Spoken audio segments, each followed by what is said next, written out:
Hello, and welcome to the Socialist Hype House's YouTube channel. It's very exciting today. We are hosting our very first debate. It is a abortion debate, determining whether or not abortion should be legal. I will have all of the parties introduce themselves. If you want to go around. I guess I can start. Hi, You want to do opening statements, or you can just introduce yourself, whatever you want. I think we should probably introduce ourselves. Okay. So hi, I'm Alea, aka Elyse, on TikTok, and I'm part of the pro-choice team, I guess. I'm Elyse, or Liberal Elyse on TikTok, and I'm also part of the pro-choice side. I'm Mark Politics or Prophet Incel on TikTok, and I'm on the pro-life side. I'm Michael Light. Michael Light Talks on TikTok, and I'm Team Pro-Life. Alrighty, so let's get into it. Do we want to have maybe the pro-life people do opening statements first? Sure. Alrighty. All right. So Do you want to take this one, Prophet, or? Sure. All right. So basically, what we think makes a human life valuable is inherent capacity of certain heterogeneous characteristics that we don't know yet we know are there, because humans are valuable for at least some reason, or at least from the axiom to human life. And we establish humans to be valuable in that certain way, which is what every human has until they have a non-reversible cessation of development function, which would be brain death. So that's what we would determine human value. Our opening statement is abortion is wrong based on the fact that an unborn baby is a living human person that's innocent. Yeah. Well, our kind of big main idea or opening statement is that you can't really tell a woman what to do when a fetus is inside of her body because of a law called, hold on, let me look at it, the right to bodily autonomy. Mm-hmm. And so if a fetus is in fact a person, it bows to that law as well. Is that law your main argument for it? Like bodily autonomy? Do you want to discuss the legality of it? Bodily autonomy is a law. Yeah, I know, but bodily autonomy stems from the axiom to self-ownership. Yeah, but so we understand it's like private property, right? That's the reason bodily autonomy. Okay, perfect. So, for instance, like private property. Here's a hypothetical. So, if somebody goes on your private, do you want to discuss? We can discuss rape cases or like normal cases. Do you want to start with like if the woman consented to intercourse first? So the fun fact about rape, is that a lot of it goes unreported. Yeah. So how are you going to tell if a woman who goes in to get an abortion is indeed she indeed consented to having that fetus? Well, I can argue both sides, whether she was raped or she wasn't. Do you want me to do both at once, or do you want me to just go one or the other? Just do both. All right, perfect. Okay, so when we look at okay, we can do both. Okay, so we understand it comes from private property. So if somebody goes on your, let's say somebody else, which in a rape case, puts somebody on your private property, and then they're going to leave, do you have the moral obligation to at least let them leave, or can you stab them as they're leaving? As they're leaving. You see, the thing with that is, it is not inside a person. Well, yes or no. It stems from private property. It stems from private property, and that's private property.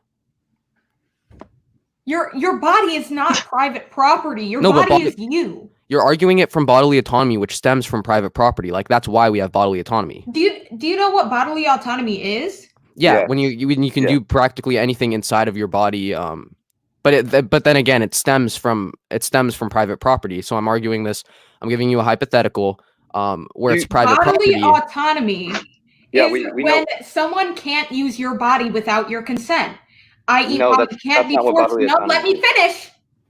Why you can't be forced to give blood donations? You can't be forced to donate organs. Sure. Someone cannot use your body without your consent.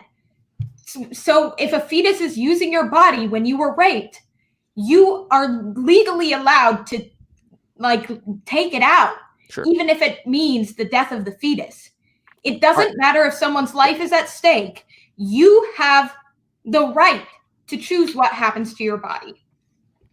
All right. So do you want me to explain why for instance, like saying that you cannot donate organs without your consent is way different from an actual abortion? You see, it's not. Okay, well then let Because- me explain no, why it is. Can you Yeah. let me explain? He Sure, asked sure. if he could explain it, and you cut him off, and now you want to make your own point. Like Yeah, he just because asked the he question asked if he the could explain question. something. Didn't he Yeah, and then- ask why it was different? Or No, why I said it was if I could the same? explain why it's different. That was And the you're question. not letting him talk. Yeah, you can explain. All right, No, sure. So that's we my bad, understand. sorry.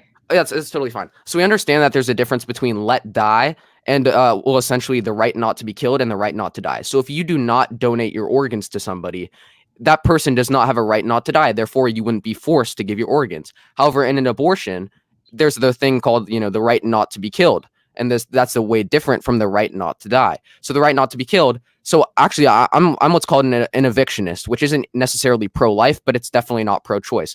So it basically states that since it comes from private property, you can remove that person from your private property, yet you cannot either stab that person or injure that person. You essentially have to let them leave. And so we understand that the right not to die is different from the right not to be killed. And so the right not to be killed would violate, or an abortion would violate the right not to be killed, not the right not to die. If you were to remove the fetus alive and then it died on its own, that would actually be okay, because that would be the right not to die, and the fetus doesn't have the right not to die. So that's kind of the difference. Well, I'm personally going to disagree with that. The last part. So I'm full pro-life. But yeah. Alea, do you want to go? I'm just trying to think of. So you're saying that, let's say, you're at the point, like right before the fetus can become like premature, like you can have the baby, or have the baby, and it can still be alive, live on its own. So can't technically someone just like force a miscarriage then? Well, if it's an intentional miscarriage, then How could you tell the no. difference though? You couldn't tell the difference. We're talking about, what do you mean? Like, if the woman intentionally does it or unintentionally? You Wait, can't really tell I'm the sorry. difference. You can't really tell the difference, which is like, it's a problem, but if she forces it or not, it's kind of hard to prove. Exactly. Yeah, So- that's Wait, are you Yeah. saying that I would say that a miscarriage would be manslaughter? Kind Or of, no? yeah. Well, Well- manslaughter comes from criminal negligence. So how is that even an equivalence?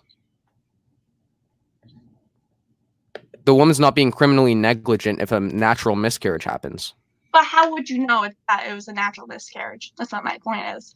I mean, you can tell, like, for instance, like papaya, like if, because like papaya or like specific types of vitamins, you can kind of have like a natural miscarriage through doing that, right?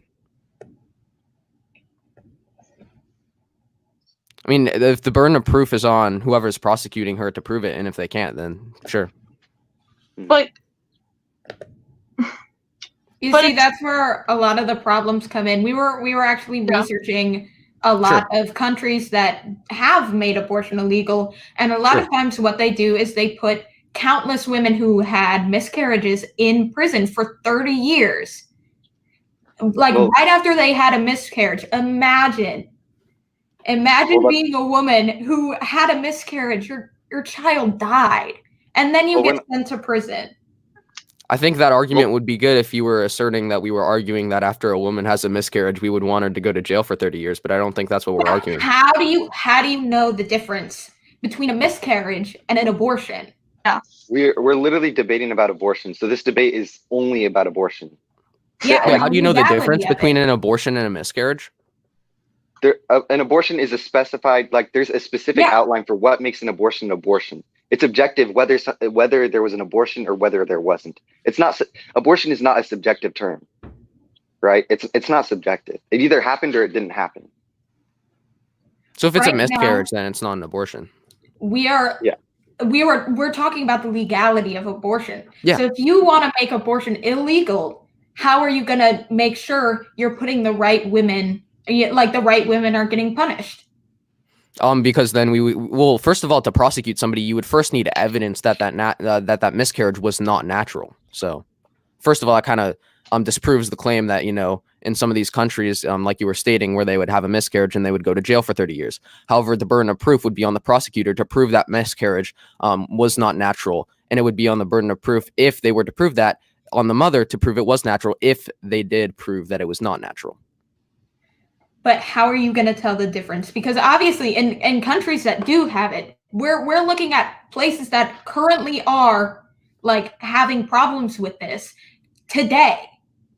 And they can't tell the difference. And innocent women, after having this traumatic thing happen to them, are being punished for something they didn't do. But we're not arguing for those laws, so why is that even relevant? We're arguing about whether abortion should be legal or not. There's very specific medical procedures which are abortions. It's a black and white line whether or not it's an abortion. Here's kind of my response to you guys. So you guys are talking about how the miscarriage they don't know, and so the woman would go to jail. I'm saying that if they could prove it, I'm not saying that I know how to prove it. I'm saying if they could, then that's when the woman would go to jail. So you guys are asserting that the woman was go to jail for 30 years, right? Which, sure, I'll take that. And then they'd still have to prove it, right? And if they don't prove it, then I'm not arguing for those laws. So if they do prove that the woman's miscarriage was intentional, then sure, she should go to jail. However, if they cannot prove that, then it's innocent until proven guilty. That's valid. Yeah. But Michael, going back to what you said, I can't remember exactly what you said, but you were talking about the medical procedure. Are you aware that there are different kinds of abortions? Yes, but whether or not that medical procedure qualifies as an abortion is black or white. Is black and white. It's not subjective whether a specific medical procedure falls under the term of abortion or not. Can you agree with that? You do realize that not every abortion is a medical procedure. There are pills that you can take. You know that, right? Are you talking about chemical abortion? Hold on, my computer that has the word abortion in it. Yeah, I'm not saying that it's not an abortion. Yeah. It's just not like a medical procedure. It's it's just pills. And that's how most chemical abortions are. It has the name abortion in it. I'm not saying that it's not abortion. Okay, can something subjectively be an abortion? Who said that it? What? This is what I'm saying. You guys are like arguing. You guys are like saying that it would be hard to tell like whether it's an abortion or not. I'm saying there's a black and white line between what's an abortion and what isn't an abortion. No, that we're saying that if abortion became illegal, it'd be hard to tell. Yeah, but then I think going back to like what I was saying was the burden of proof would have to be on the prosecutors to prove she either had like when we were talking about miscarriage, the burden of proof would be on the prosecutors to prove that miscarriage was unnatural and so that she intentionally did it. But without that, then I wouldn't support the laws that that would say like she has to go to jail for 30 years just because they couldn't, unless they proved the intent of the miscarriage, which is hard to do. But I'm saying it's innocent until proven guilty. So. And I think what Michael's trying to say is if an abortion happens, and even like a miscarriage, if they can just prove the intent, that her either intent was to get an abortion or intent to have a miscarriage, then I think that's kind of what we're arguing here. Well, I just felt like the way that you guys were arguing, maybe this was a misunderstanding on my part. I felt like the way that you guys were talking, you were talking about you guys were speaking almost as if an abortion is a subjective term. And I'm trying to make it clear that it's an objective term. Either the medical procedure is an abortion or it isn't. Yeah, we never said that. Okay, well, I'm just trying to clarify here. Okay. Yeah, you just. Okay, well, I think we're kind of on the same page. It's just a little confusion. Yeah. Yeah. I'm just trying to be 100% clear with communication and everything. All right, wait. So what was your original argument with the miscarriages? Like, it's hard to prove that. Yeah, it's nearly impossible to dictate whether something was an abortion or it was a miscarriage. Okay, sure. Which leads to false imprisonments. All right, sure. So on the false imprisonment part, kind of like what I said was the burden of proof would have to be on them, and I wouldn't be arguing for laws that just imprison women for having miscarriages. So that's kind of, I guess that'd be a summarized response. Innocent until proven guilty. Yeah. So no, just assuming it was like malintent with a miscarriage and then putting her in jail. So, another story we read, it was a woman who had an abortion when it was illegal, and she recounted her story. She was a pregnant teen, if I'm remembering correctly, and she said that she didn't have time to think about what she was doing when she got an abortion, and she was lucky enough to have a safe one. Now, that's an incredibly important thing because you guys want people to be informed of like the consequences of having an abortion, right? The law that we brought up at the beginning, Sure. you have to inform women before they get abortions of their other options.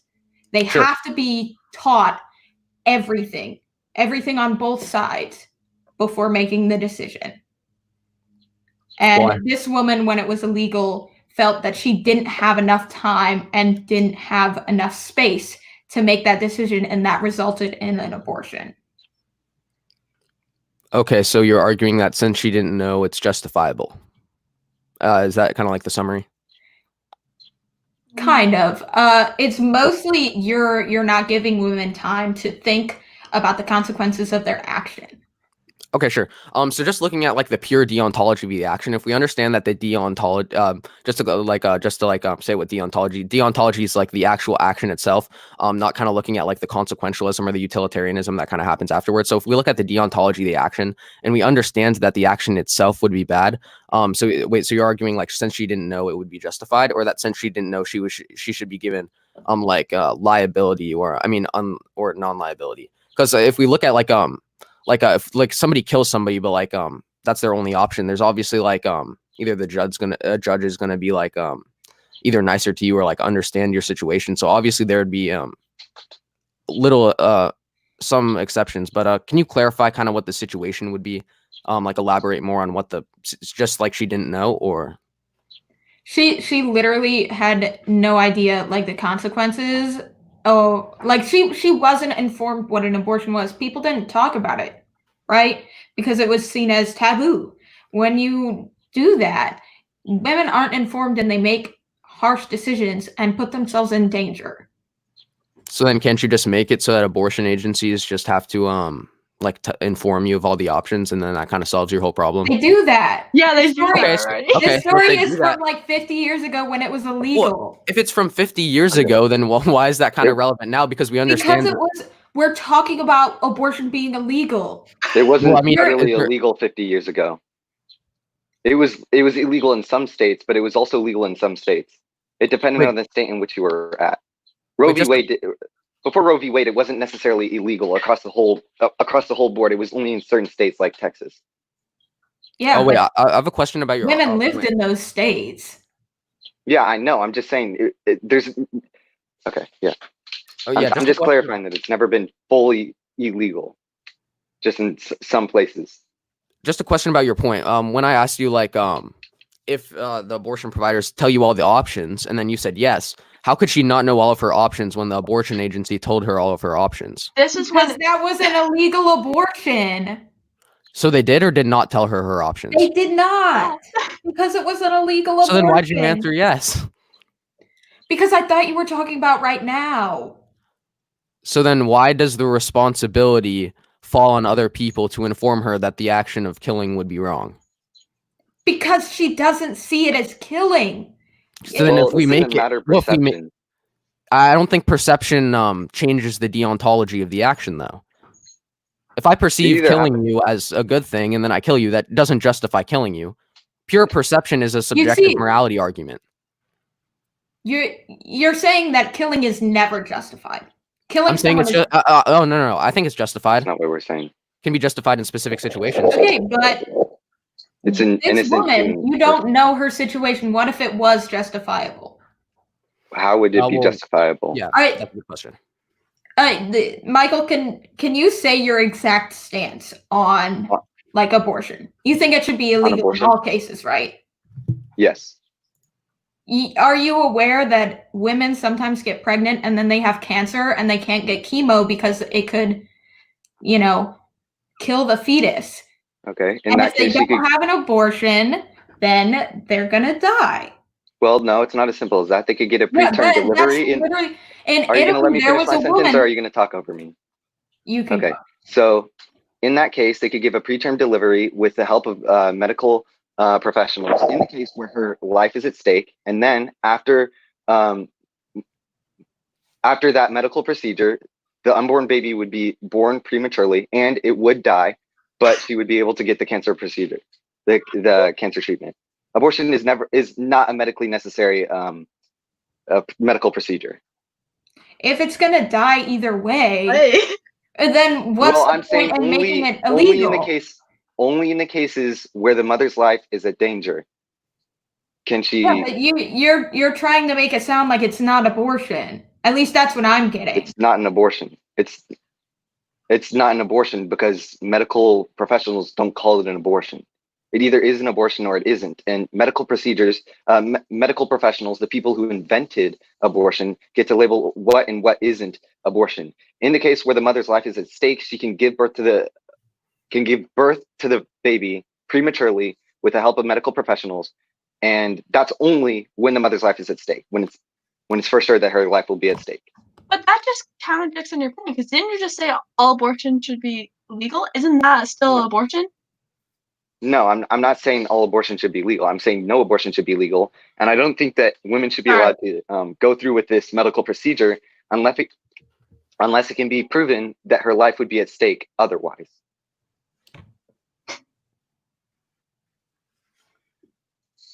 Well, at least for me, if her life is at stake and there's like no other, like sometimes you can like most of the times when a woman knows her life is going to be at stake, it's in the late third trimester. So she can either get a C-section, and that it kind of counteracts like because most of the times when her life is in danger, she'll die during the birth. However, if she does a C-section, she won't.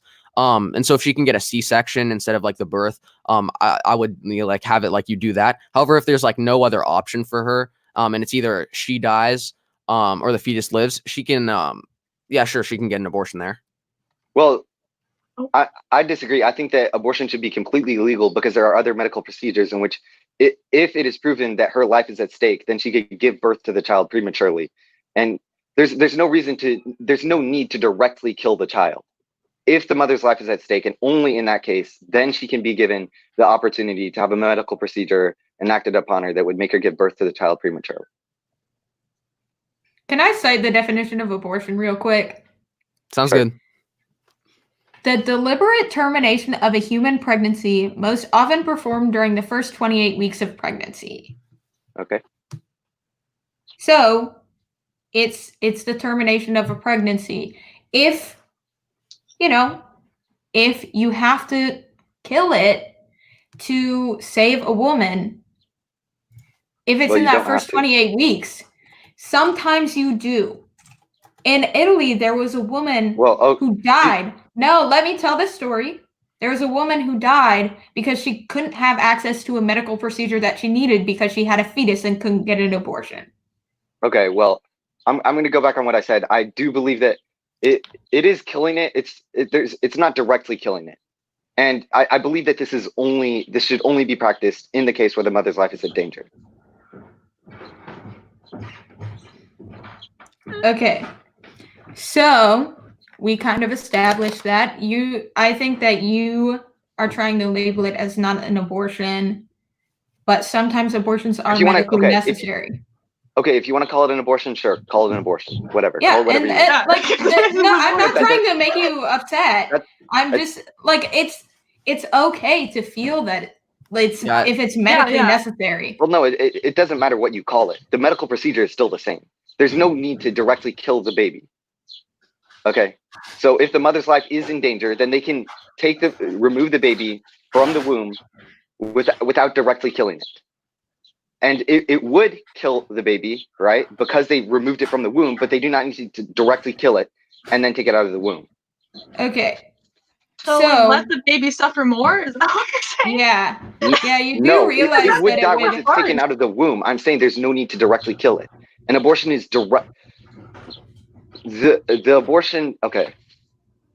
I think you guys get what I'm trying to say. If you want to call it an abortion, sure, go right ahead, call it an abortion. The fact of the matter is there's no need to directly kill the unborn baby. You can take it out of the womb if the mother's life is in danger, and then it will die from being taken out of the womb, but it's not necessary to directly kill the unborn baby.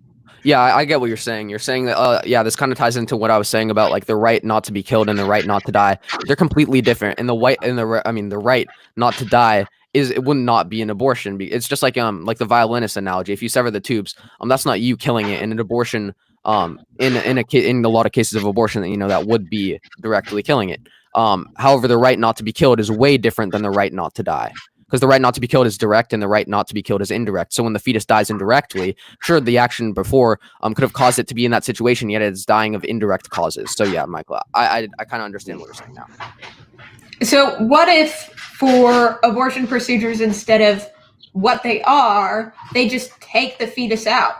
Would that still be okay the whole time? To me, it would be okay, but we don't have that technology yet. If they could take the fetus out and it's still alive, but we do not have that technology yet. But when we do, yeah, I'm all for that because the right not to be killed is way different than the right not to die. So, I still stand on like bodily autonomy, and Sure. I get that the right not to die is different, but still, it's using that woman's body. And it's her choice. Yeah. Yeah. So if someone you mentioned the violinist analogy. Yeah. And still that person is using. Yeah. Like there's no way to cut off. So if you you have the right to get rid of that violinist if they are using your body. No matter sure. what. Yeah, so let me kind of explain kind of why.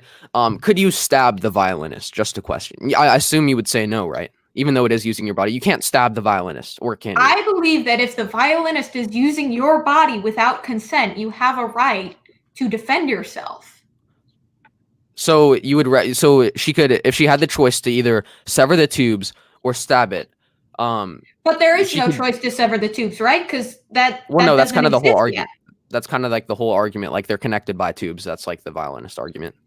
But the point you've been making is that there's no technology to do that with an abortion, so then it's not comparable, right? Well, the point I'm making you're arguing it from bodily autonomy, like the woman can do whatever she wants with her body, therefore she would be able to sever the tubes. However, I'm saying she can sever the tubes because there's, a different, this has kind of been like the whole premise or a sub premise that, the right not to die is different from the right not to be killed. So if you stab the violinist, which would you support stabbing the violinist? Like, could you stab the violinist and sever the tubes? If you cannot sever the tubes, you have a right to get rid of that violinist. So you can stab the violinist? If you cannot sever the tubes, yes. Okay, and this would be in an act of self-defense, reliability, like, or would it all fit into bodily autonomy? It would be self-defense in that case, but kind of the equivalent to bodily autonomy. Okay, so self-defense is in it's injuring the mother, or it's like an annoyance to the mother, or self-defense in what way? Just like because it's stuck there, or what? I'm talking self-defense in the violinist case. Yeah, that's like an actual person, but bodily autonomy in the woman's case. Okay, so bodily autonomy. So, do you think bodily autonomy is complete? Like, you should have like complete bodily autonomy. Yes. Okay, cool. So, what would you say about age restrictions for like drugs or smoking? Do you think we should get rid of them? Drugs and smoking are different from a baby. Well, no. You said bodily autonomy, right? Meaning you can govern your body. So if a 5-year-old wants to do, that's not what I mean. Can you just answer? Well, you said bodily autonomy was complete. So can 5-year-olds do black tar heroin if they wish, because it's their body and they can govern it? This is a debate about abortion. And you brought bodily autonomy. Yeah, I'm trying to prove bodily autonomy is not complete, which you claimed it was. Okay, so you have to be consistent with your argument. So if you believe that my body, my choice is a valid argument, bodily autonomy is the right to, like, people cannot use your body without your consent. That's bodily autonomy. Okay, perfect. Okay, sure. I'll go off the premise. Sorry. Sure, okay, sir. No. So do you believe that if the mother consented to the natural causation, then she consented to the fetus? Or do you think that you can revoke consent even if you did consent? Do you think consent can be revoked during the pregnancy, or do you think it has to be revoked before? And also, do you think if she consented to the natural causation, that it's still consent to the causation, like the end value causation? Again, I will tell you, we have the actual stats of how many women don't like actually talk about the rape. How many? Well- And plus, what are you? How are we going to tell who actually did consent to this and who didn't? That's kind of not what I'm arguing. We can argue about like how it's determined, but I'm saying like let's just say we 100% know that she consented, right? Let's say there's like 100% proof that she consented, and she even admits she consented, right? Do you think that if either that the consent can be revoked in the womb, or do you think that that if she consents to the natural causation, which if you consent to intercourse, you're consenting to the natural causation of the baby being there, because intercourse is the natural causation which causes it. I personally don't believe that consent to sex is consent to pregnancy, because humans naturally are very sexual creatures. We don't, especially now with all the like protections and stuff that we have, we have so much stuff to block it. It's just, not 100%. So when a man and a woman consent to sex, they're not necessarily consenting to having a baby. Okay, so I think that's where we can kind of argue next. So, would you say consent to drinking would not be consent to peeing? Because I would argue that it is, because just the natural causation. Because every single time you drink, you're gonna have to pee. Every time you have sex, you will not get pregnant. Well, I mean, the end goal of it is to get pregnant. Not always. I literally just explained that's the natural. That's the natural causation of it. Like that's. Okay, do you know why it's supposed to feel good? The reason why is. Yeah, do you know why it is though? Do you know why it's there for pleasure? Do you know like why? Yes, but now. No, I'm asking the question. Do you know why? Highly intelligent. Yes, I do. I already said that. That's good. Humans are highly intelligent creatures, and we have ways to protect ourselves from getting pregnant. When you drink water, like when you drink water, you will always have to pee afterwards. Always. Sure.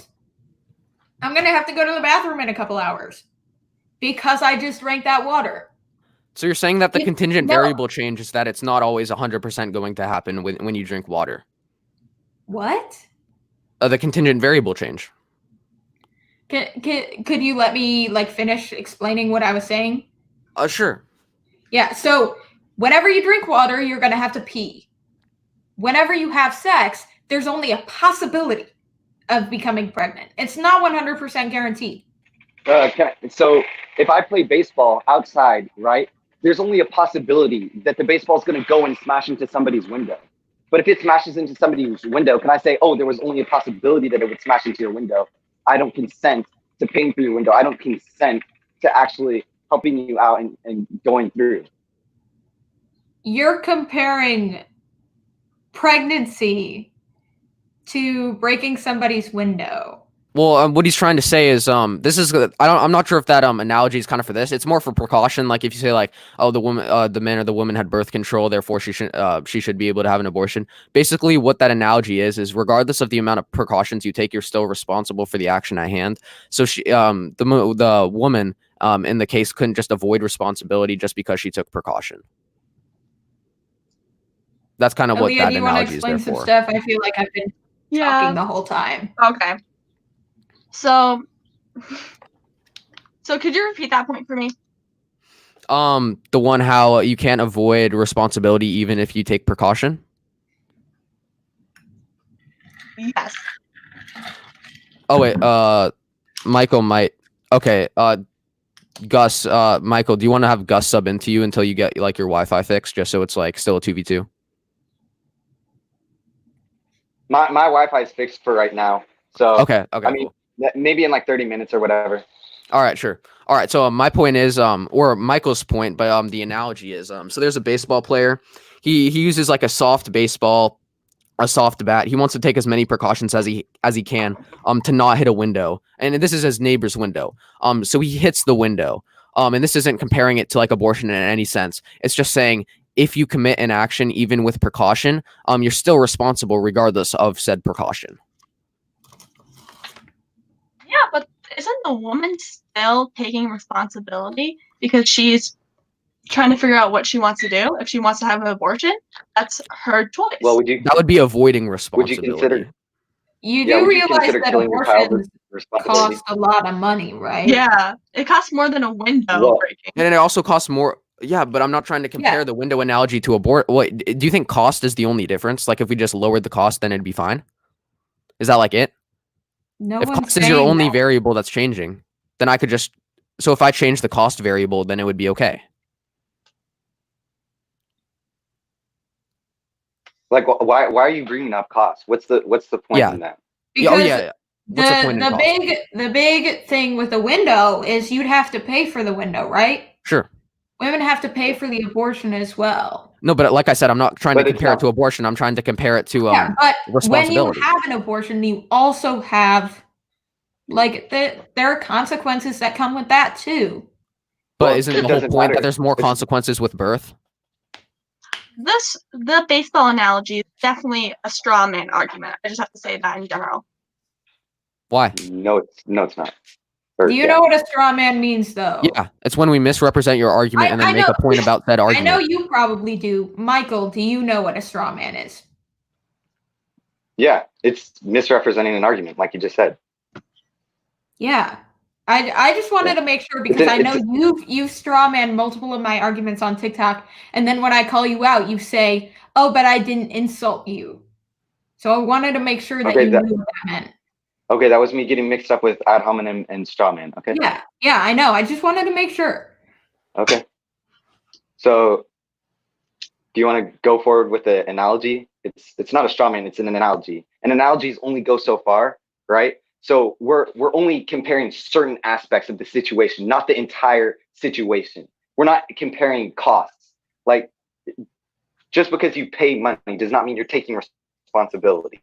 Yeah, so like money in the situation would be the contingent Just 'cause variable, you and pay if you're money saying to that the have something contingent happen. variable changes, then we can just give you an example when that contingent variable doesn't exist or does exist, and then that would totally like set up our analogy to like make the point that let's say the window costs the same as an abortion, or let's say it costs the same as birth, because you're comparing the cost of the window to a cost as abortion, and then you're saying that's her taking responsibility. So the window would only have to be the same cost as the birth, and then the birth would be the responsibility.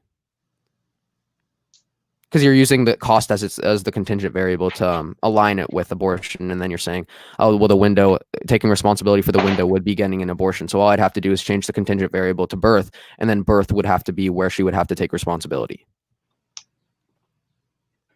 Alea, do you want to go?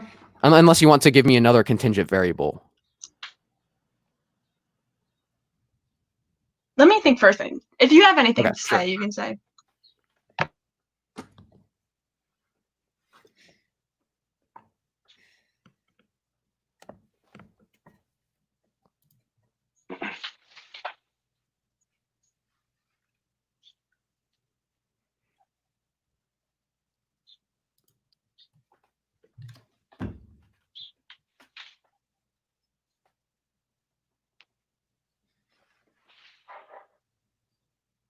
Oh, okay. So if we're just gonna shift the argument away from analogies, do you guys just think that regardless, let's just I guess we can go away from the deontology of the action, because that's kind of what we've been arguing. To kind of, because at least for me, I think deontology a lot affects the actual legality of the action. So for example, like let's just say rape. We all understand like rape's a bad thing, but we don't understand. We don't all agree that abortion's the bad thing. So that's why I think that ethics is a good thing. But like for rape, for example, if rape rates were to go up, if we legalized it, I would still say that it should be illegal just because the action itself is wrong. And I mean, would you guys agree? Just because the deontology of the action is wrong, regardless of like the after consequences. Well, yeah, but you also have to realize that the majority of the population agrees that rape is wrong. Same thing with murder and stealing. Pretty much everyone. Appeal to majority. Well, what about when the majority of people thought that slavery was okay? Did that make it any more okay? Yeah, I think that's an appeal to majority. No. Okay, Michael, you shouldn't really compare abortion to slavery. Those are two majorly different things. He's comparing the justification. They're not even close, though. He's comparing the justification, not the actual action. Logic, then your logic has to be it has to be consistent through all scenarios, and it's not consistent because you're saying the majority gets to decide what's moral and what's not moral. Abortion has been illegal. So, are you going to allow for me to finish my sentence? So you're saying that the majority get to choose what's moral and what's not moral, except for when it doesn't go for your side in cases like slavery, other immoral things that were widely accepted as moral. I'm not comparing every aspect of slavery to abortion, only the aspect that pertains to this argument, which is the majority choosing morality. That's what an analogy is. Yeah, just saying the majority agrees or disagrees with something, I wouldn't really see that as an argument, because like he was saying, we're not actually comparing abortion to slavery, we're comparing the justification of it. So we're not actually saying abortion is like slavery, we're saying the justification for something, just because the majority agrees with it doesn't necessarily make it right. So when you say, like, let's just say we take a hypothetical country, because you were saying the majority of the society deems it as wrong, and so we're looking at like the subjective morality, and how if the society deems it so, then it must be so. And so if we look at a hypothetical situation, let's just say we take a hypothetical society where they see rape as a moral action. Let's just say maybe they see it in some cultures today, actually, they see it as like a sacrifice to God, and that can be in some cultures today. That doesn't make it okay just because the society deems it okay. So I think that's an appeal to majority. Just because the majority see it as a way, it doesn't make it right.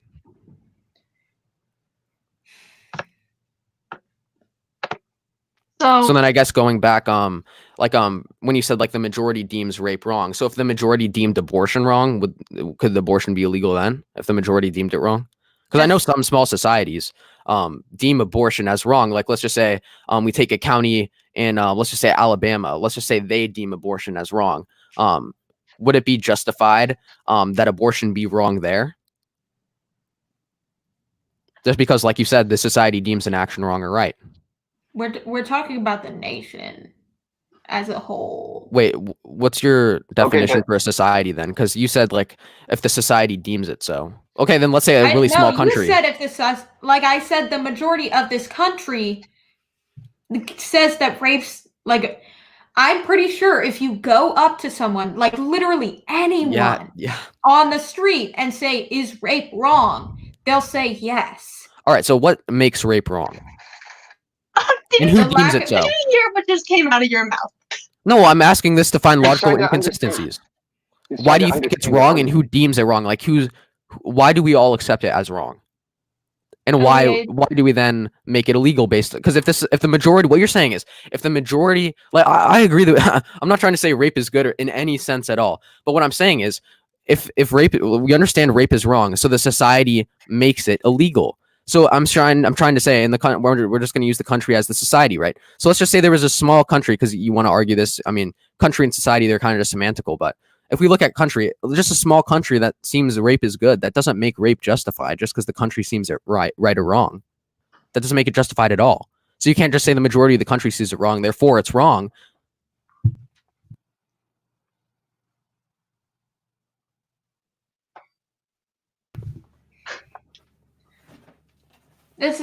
That's not what I'm saying. I'm telling you that literally, if you go up to anyone, that's like a universal thing. I guarantee it. Tell me why do you believe rape is bad? Well, because it violates the axiom to self-ownership. Okay, why do you think stealing is bad? Because again, it violates the axiom to self-ownership. And when you're saying like some cultures actually allow it, like there's probably like on a country level, there's probably other countries or cultures that we disagree with. That doesn't mean their disagreement just because the whole society agrees with it is right. That's just a large appeal to majority. Just because the majority deems it a way doesn't make it actually right. So you can't use it as the majority deems it wrong to be the actual reason why it's wrong. Because then I could give you an example where the majority deems it right and that isn't actually right. We're talking about our nation right now. I'm literally saying that rape, like we're talking about rape right now. We're not even talking about abortion. Yeah, I know, but your justification for why it's wrong is other people seeing it as wrong. Yeah, but why are we talking about rape? We're talking because you said that the majority of people think the action is wrong, and therefore the action is wrong. But how did we get here in the first place? I'm gonna tie this into abortion. Let's tie it into abortion. Okay, sure. Okay, so if the majority of a country deems abortion as wrong, is abortion wrong? I don't believe so. Okay, so then you can't say that just because the majority says it's wrong, it's wrong. Yeah, but we're talking about rape. You're saying that like there aren't other reasons why rape is wrong. Well, no, because the whole point was the reason why you think it's wrong, not why I think it's wrong. My reason for why it's wrong is because it violates the axiom of self-ownership. Your reason for why it was wrong was because the majority deem it so. That's not my only reason. What does that have to do with abortion? Because you were saying that the majority of the people deem something wrong, then it's wrong.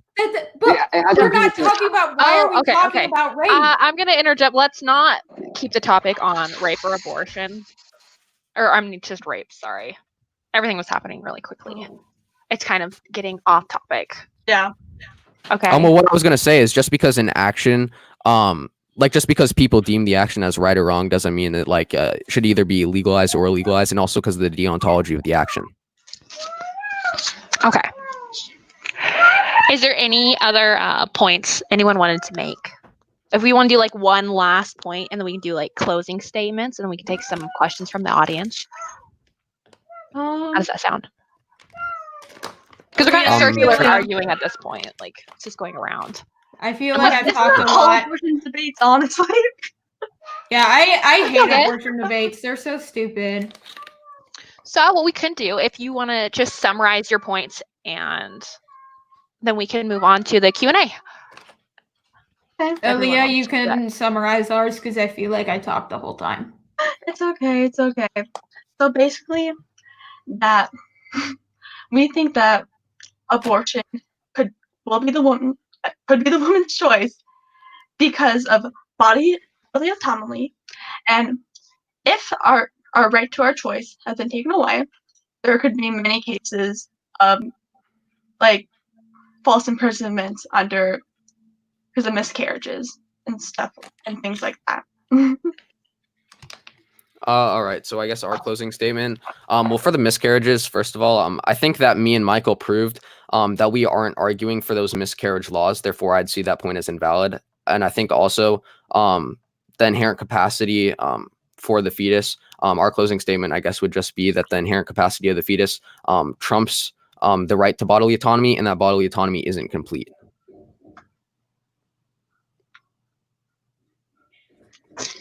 Alrighty, if anyone has any questions in the audience, feel free to ask, and I will put them up on the screen.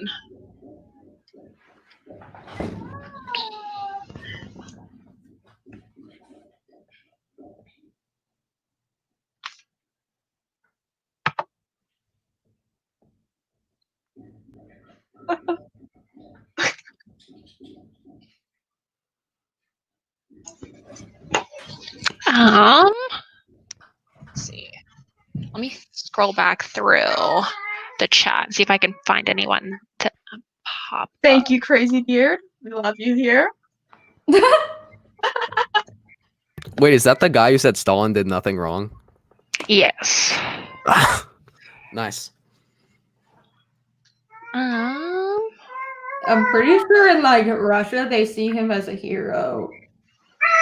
I could be wrong though. Yeah, there's an overwhelming. Okay.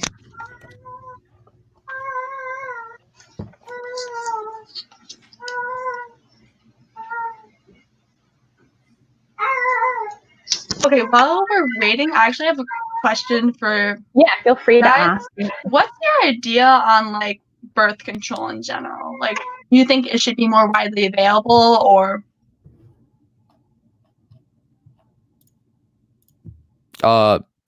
just asking like if we think like birth what's control your is good? Yeah, of course it's good. No, I mean like, do you think it should be accessible from the government, or Yeah. No, not by the government. We should privatize it though. Another question. What do you think on Medicare for all? Are you in favor or not in favor? Pro-lifers. I'm for a fully laissez-faire healthcare system. So you want to privatize everything? Sorry, Yeah, my privatize audio is everything. cutting out and in, so I'm trying to work on that right now. Right now, I can't hear through my earbuds, so I'm trying to work on that. If I don't, respond to I have it, a question up here. It's from Cog. Let's see it. I think it's up. Should men be allowed to give up children for adoption, or do they not have to take responsibility for the consequences of having sex? Is this a question for the pro-lifers, or? Oh yeah, that's definitely not a question for us. So the question is, should men be allowed to give up children for? Is this like an already born child, or?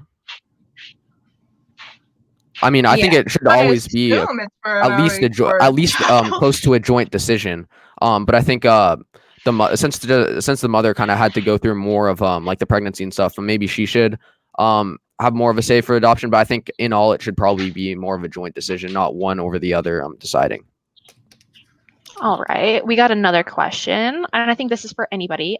Favorite historical moment? Probably when the Gilded Age started. I'm not really a big history person, but I do like the musical Hamilton. So I honestly don't know. All right, and I have one. Protestant Reformation. Here. Deontology, it means the actual morality of the action, regardless of the consequentialism or the utilitarianism afterwards. So it's like the actual morality of the action, not taking into account consequentialist or utilitarian factors. All right, this question got a little bit split, so I'll put it up. It was like, do the opinions of, I'll put up the other up, women have priority in abortion debates? No. I would say no. But aren't we Not the ones necessarily. that are going to be more affected by abortion? Because I don't think. Well, you're not the one dying from abortion, so. You see, Well, here's kind of my women stance are on it.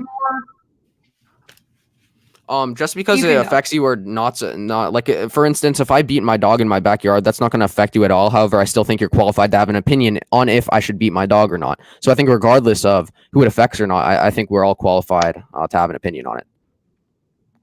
Yeah, but Yeah. what a lot of people believe is that women's opinions are more important because Yeah. they're the ones who are going to have to pay the medical bills. They're the ones who are going to Sure. have to go through the birth, all that stuff. They That's actually like the priority, not like. Well, I mean, again, do I have more opinion over you when talking about if beating my dog is moral? Like, should I, like, if I say it's right and you say it's wrong, does my right? completely different. Well, I'm comparing your justification because you're just saying whoever it affects more. It affects Yeah, me it's the more same if I'm basis beating of my own the- dog. It would Does it not? affect the dog. You're comparing a living, breathing animal to a fetus that is inside a woman's Well, body. no, I'm comparing the justification. Living, Do you know it's the a price living of human medical? person. Do you know how much it costs To get an have abortion, a about child? 800 to No, not you mean have an 4,000 in the hospital, about 4,000 in the hospital if you're asking that. To have a child through 18 years, I think some estimates put it at least some estimates over $1 million, about $1 million. We actually calculated it, and they're going to have to stay in the hospital a couple days, so about 800,000 without insurance. An additional 10,800 for the actual procedure, and that's if there are no complications. So it's actually around like $40,000. Like I'm not sure how you calculated that, but at least by the studies that I've read, about $40,000. Well, I mean, again, that's fine that you looked it up. Like, what was the methodology of it? Like, how'd you calculate it, or how did they calculate it? Like, what's the methodology of the study? They calculated how long hospital visits cost per 24 hours. Women usually have to stay about 2-3 days, so we multiplied that. We just looked up the price of the actual procedure for the rest. And we can always send it in private chats if need be, right? The study. I have a question for the pro-lifers. Is Sure. it important to address the material conditions that are leading women to obtain abortions before completely illegalizing it? Yeah, definitely. So, like, especially like El Salvador, for example, they totally banned contraceptives, and then they also legalized abortion. So that caused a lot of women to get illegal abortions, especially because contraceptives were illegal. So like that would be an example of a material condition forced onto them. And so that would be in the case where we need to legalize, or in my case, that I want, privatize them. I actually have a different opinion. I believe that we can do both at the same time. I believe that we should make immediate actions towards both things at the same time. We can make abortion illegal and at the same time put out free birth control, put out other things that will help stop abortion at the same time. But I think immediately abortion needs to be made illegal, as well as these other things. We can do two things at the same time. That's just my. But birth control doesn't overall stop abortions. Like 51% of women who get abortions use birth control. Yep. No, I understand that, but it decreases the amount of abortion. I'm answering her question by saying I'm giving that as one of the examples. She's saying, should we wait until we eliminate the factors that help determine whether one is going to get an abortion or not before we make abortion itself illegal? I'm saying we do both at the same time. We make abortion illegal, and at the same time, we try to take out the causes that would cause abortion. What is your stance on sex education? Good. I don't think it should be mandatory, but I mean, what do you mean? Like, if it's efficient? Like, you don't think? Like, do you believe in abstinence only sex education? That's the question. Abstinence only, as in like not afterwards? Sure. What? Why? Because I should give. Why? Because the schools should have the choice to teach whatever they'd like, and if you don't like that, then you can move to another school. That's not how school districts work. No, I'm saying how I want it to be, because you were kind of asking me the question of how I would want it to be. Is it good or not? You do realize that abstinence-only sex education has been proven to increase teen pregnancies because kids don't know how to use birth control. So birth control is practically useless if those kids who are getting pregnant don't know how to use it. Yeah, that's why I said it wasn't. That's because I said, schools should have the choice to teach whatever they'd like. If they don't want to teach that, then they can teach something else, like a. It should be mandatory to teach. Wait, like, mandatory by who? Education. Mandatory by who? By the school districts and the government. By the government? You really think that abstinence only sex education, like that? Yeah. You can't believe that schools should be allowed to teach that, and then also say, oh yeah, if we just give people birth control, then abortions will go down, because those birth control, like all that birth control, is useless when people don't know how to use it. Well, I mean, like I said, schools can choose what they want to teach and not want to teach. And if they choose abstinence only sex education, it's not going to help. That's my point. Well, I think kind of what we talked about earlier, the perception of the procedure is kind of unnecessary when it comes to the actual deontology of the action. So if you perceive it as the only way, but then you still do it, again, it's still the natural causation. We're talking about birth control. Yeah, but we're talking about how it affects it. Yeah. Yeah, so that's why I'm talking about it, because we're talking about how it affects it. So I'm explaining the effects and how the effects don't matter because the actual action is wrong. That doesn't. You're making teens get like that makes teens get pregnant, and then they feel they need to have abortions. And you know what happens when abortion is illegal and a teen thinks that they need to have an abortion? They either kill themselves or they have an abortion, an unsafe one. Actually, well, 90% of illegal abortions are done by medical professionals. So, I mean, if you want to argue from the 10%, sure. They're not like good, like, because we read up when abortion was illegal, about like stories of people getting abortions. Most of them were from medical professionals, but these girls got like sexually assaulted during these illegal abortions. Yeah. Are you talking about illegal abortion? I mean, because how recent were the stories, and were they like in America or some other country? Because these were in America right before. So like 50 years ago. Yeah. I mean, would you say that? I mean, things have maybe changed since then. If you're getting an abortion on the black market, you really expect those people to, it's an illegal procedure. If you're talking about illegalizing it, it would be an illegal procedure. Mm-hmm. You're more likely to come it would be an illegal procedure, but still, the deontology of the action is wrong regardless of the isolated incidents. Yeah, I think we should let Gus in. Gus is pretty cool. I mean, we're just doing questions. I really just want to one more question. You want me to leave and then let Gus in? Yeah, go ahead. Sure. Go ahead. I don't feel like I'm doing much. Hey, it was cool debating with y'all. Bye. Good debate. I'm shaking your hand. Okay. All right, Gus. Aww. Okay, so let me just touch on a few things. So with about your stories of illegal abortions, I really don't think that you can make I don't think you can draw a conclusion off of you cannot draw a conclusion about what we should do with the legality of abortion based off of isolated incidents. We have to look at the bigger picture here, right? And that's even if we're going with a consequentialist framework. So two things. I would like to read off a part of a study, well, two parts of a study. I'll read off the methodology of it.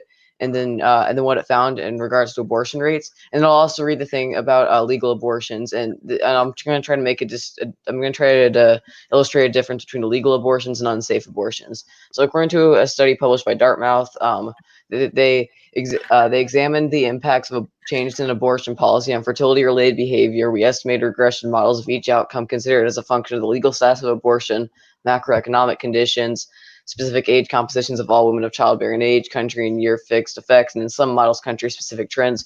So basically, they took a lot of factors into account by like functioning them into the abortion rate using like equations and stuff. And then if you skip down to the abortion thing, and I'll send this in private chat, the results provide strong evidence that the legal status of abortion has a large impact on the abortion rate.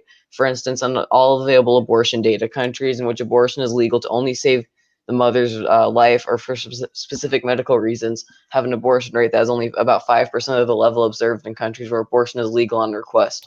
So that's when they calculate it as a function of all the factors, and that includes illegal abortions as well. And now I'm going to try to illustrate the difference between unsafe and illegal. So you could have an illegal procedure that is done completely by a medical professional, and it's pretty much just like a legal procedure, but now it's illegal, right? But nothing really changes about the quality of it.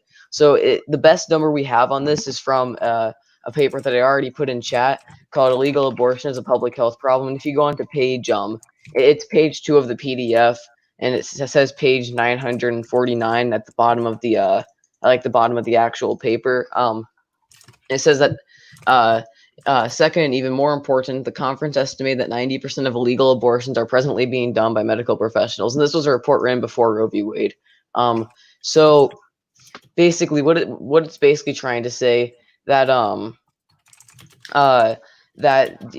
there is a difference between an unsafe abortion and an illegal abortion. So when you try to draw a conclusion based on whether or not we should keep abortion legal to protect women based off of isolated incidents, like a lot of the ones that people bring up, you can't really do that. You have to look at the bigger picture here. And then also, even if none of those things were true, I would still be pro-life because I think the deontology of the action is more important than like the consequentialism.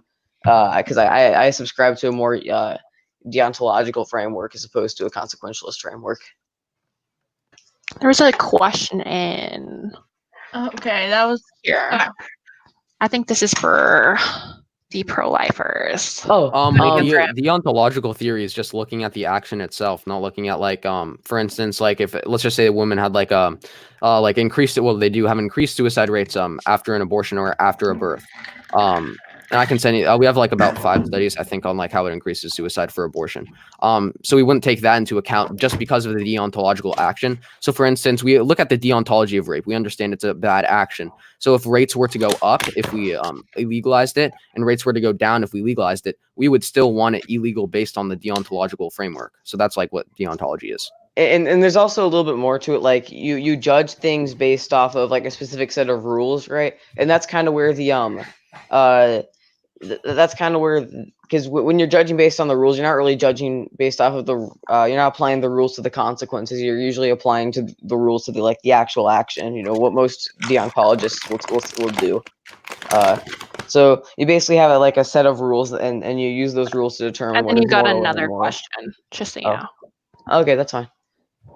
The ontological framework, you can base it off of different frameworks. So like for instance, you can base it off of specific Rossian ethics, which is like a mix between Kantian and utilitarian. Kantian is like kind of like when they give you the trolley problem, they don't believe it. They believe in like artificial stimulus to affect specific, like the trolley problem. If it was like if you could save 5 people artificially, but 4 people or 6 people naturally, or 6 people artificially and 5 people naturally, they would choose like the artificial stance. So that's like Kantian. And then for like utilitarianism, it's just like maximizing the pain to pleasure ratio. For rule utilitarianism, there's like rules they have to conform to, and then you can make the basis for if you want to maximize the pain to pleasure ratio. So in some forms of rule utilitarianism, you wouldn't necessarily be for legalizing abortion, even though it maximizes the pain to pleasure ratio. And so the deontological framework can basically be applied to whichever ethical framework you want to be. And there's also the actual ethical framework of deontological or I mean on deontology, but you can apply it to specific ethical All right, frameworks. and then which theory are you using specifically? I usually argue my claims off of Rossian ethics. However, I also believe in like the NAP, for example, the non-aggression principle. All right, I think most of the questions are done. I really want to thank you guys for being featured on our channel. It was fun hosting a debate since we don't really do abortion debates. So I appreciate you being here. We appreciate you hosting. Yeah, thank you. It's pretty chill. Yeah. Thank you so much. All right, I'll be ending the broadcast. This will be up in about 6 hours, hopefully, unless you're chill. already watching it. So anybody else that's going to want to like clip it, just remember be 6 up in. hours? Yeah, it's weird. I don't know why it does that. That's crazy. It's probably just like StreamYard, just like Yeah. however you're using it. Thank you everyone for watching. Thank you. We're all going to go to backstage right now. Yeah. All right. Great. All right, this was great. Okay.